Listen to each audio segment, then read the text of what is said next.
നമസ്കാരം. V plus ചാനലിലേക്ക് ഏവർക്കും സ്വാഗതം. നാളെ കെമിസ്ട്രി പരീക്ഷ എഴുതാൻ പോവുകയാണ്.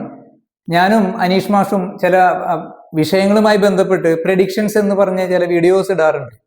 യഥാർത്ഥത്തിൽ 10-20 വർഷത്തെ അധ്യാപന പരിചയമുള്ളത് കൊണ്ടാണ് അങ്ങനെ ഞങ്ങൾ പറയുന്നത്. ഒരിക്കലും കേരള ഗവൺമെന്റ് സുതാര്യമായി നടത്തുന്ന SSLC പോലുള്ള എക്സാമിനെ നമുക്ക് അതിൽ ഇടപെടാനേ സാധിക്കില്ല. എങ്കിലും പ്രാധാന്യം അർഹിക്കുന്ന ഏതാണെന്ന് നമുക്ക് ഊഹിക്കാം. അത് മാത്രമാണ് ചെയ്യുന്നത്.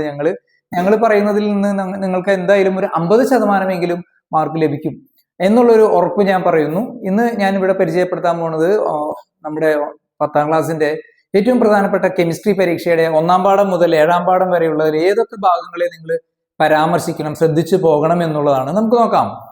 1ാം പാഠത്തിലെ ഏറ്റവും പ്രാധാന്യമുള്ളത് നമുക്ക് അറിയുന്നത് പോലെ ഓർഗാനിക് കെമിസ്ട്രിയിലെ നെയിമിങ്.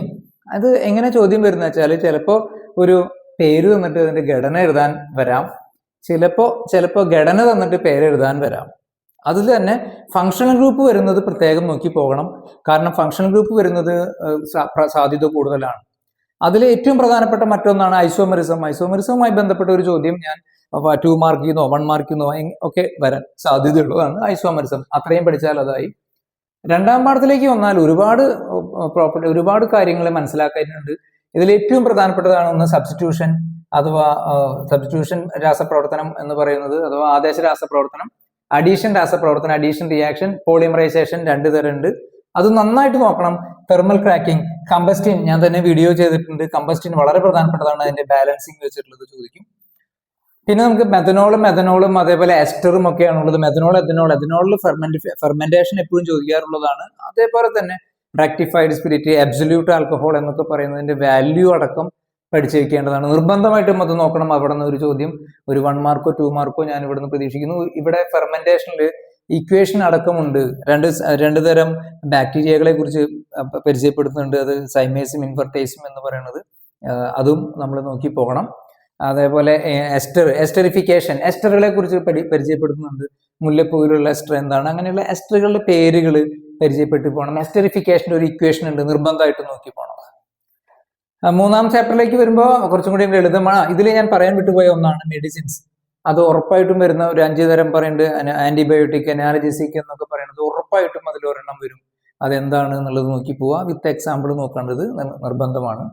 പീരിയോഡിക് ടേബിളിൽ ഞാൻ കാണുന്ന സാധ്യത എന്ന് പറയുന്നത് ഒരു എലിമെന്റിന്റെ പീരീഡ്, ഗ്രൂപ്പ്, ബ്ലോക്ക് കണ്ടെത്തുക എന്നുള്ളതാണ്. നിർബന്ധമായിട്ടും അതിൽ നിന്ന് ഒരു 2 മാർക്ക് ഉണ്ടാവും എന്ന് എനിക്ക് തോന്നുന്നു. ഇനി വരുമ്പോൾ ബോയിൽസ് ലോ, 4ാം പാഠത്തിൽ വരുമ്പോൾ boils law, Charles law, Avogadro's law, അതിൽ നിന്റെ ഗ്രാഫ് ചോദിക്കാം.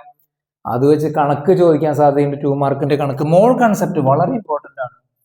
മോൾ കൺസെപ്റ്റിൽ നിന്ന് വെച്ചിട്ട് എത്രയാണ് ഉപയോഗിക്കുന്നത് എന്നുള്ളത് അതിന്റെ ടെക്സ്റ്റ് ബുക്കിലെ അവസാന ഭാഗം നന്നായി നോക്കി പോകണം. അത് നിർബന്ധമായിട്ട് അതിൽ നിന്നൊരു ചോദ്യം വരാം. 5ാം പാഠം സെല്ലുമായി ബന്ധപ്പെട്ട് ഇലക്ട്രോ കെമിക്കൽ സീരീസ് ആണ് പഠിക്കേണ്ടത്. അതിൽ ഇലക്ട്രോപ്ലേറ്റിംഗ് എന്നൊക്കെ പറയുന്ന ഭാഗം നന്നായി വരും. സീരീസ് പഠിച്ചു കഴിഞ്ഞാൽ നമുക്ക് സെല്ലുകൾ എങ്ങനെ ഉണ്ടാക്കുക, സിങ്കും കോപ്പറും തമ്മിൽ എങ്ങനെ ഘടിപ്പിക്കാം, എന്തെല്ലാം വരും എന്നുള്ള ചോദ്യം അതിൽ നിന്ന് ഞാൻ എക്സ്പെക്ട് ചെയ്യുന്നുണ്ട്. അതുപോലെ 6ാം പാഠത്തിലേക്ക് കടക്കുമ്പോൾ അയിര് അഥവാ ഓർ, വിവിധ തരം മെത്തേഡുകളെ കുറിച്ച് പരിചയപ്പെടുത്തുന്നുണ്ട്. വളരെ വിപുലമായിട്ടുള്ള ഒരു പാഠമാണ്. വളരെ ശ്രദ്ധയോടുകൂടി പഠിക്കേണ്ടതാണ്. ടെക്നിക്കലി പഠിച്ചാൽ എളുപ്പവുമാണ്. അതിലേറ്റവും ഞാൻ എക്സ്പെക്ട് ചെയ്യുന്ന ചോദ്യം എനിക്ക് തോന്നുന്നു ഫ്രോത്ത് ഫ്ലോട്ടേഷൻ പ്രധാനപ്പെട്ടതാണ്. മാഗ്നറ്റിക് സെപ്പറേഷൻ പ്രധാനപ്പെട്ടതാണ്. ലീച്ചിങ്, റോസ്റ്റിങ്ങോ കാൽസിനേഷനോ, സ്ലാഗ്, ഫ്ലക്സ്, ഗ്യാങ്, അതേപോലെ stainless steel, manganese steel, silicon steel, ഇവയുടെയൊക്കെ ഘടകങ്ങളെ കുറിച്ച് പഠിച്ചു പോകണം നിർബന്ധമായിട്ടും. 7ാം പാഠത്തിലേക്ക് വരുമ്പോൾ അമോണിയയുടെ ഉൽപാദനവുമായി ബന്ധപ്പെട്ട് വ്യാവസായിക ഉൽപാദനം, ഹേബർ പ്രക്രിയ എന്താണെന്ന് അറിയാം. ലീ ഷാറ്റ്ലിയർ പ്രിൻസിപ്പിൾ വളരെ പ്രധാനപ്പെട്ടതാണ്. അതിൽ നിന്നൊരു ചോദ്യം ഞാൻ എന്തായാലും പ്രതീക്ഷിക്കുന്നുണ്ട്.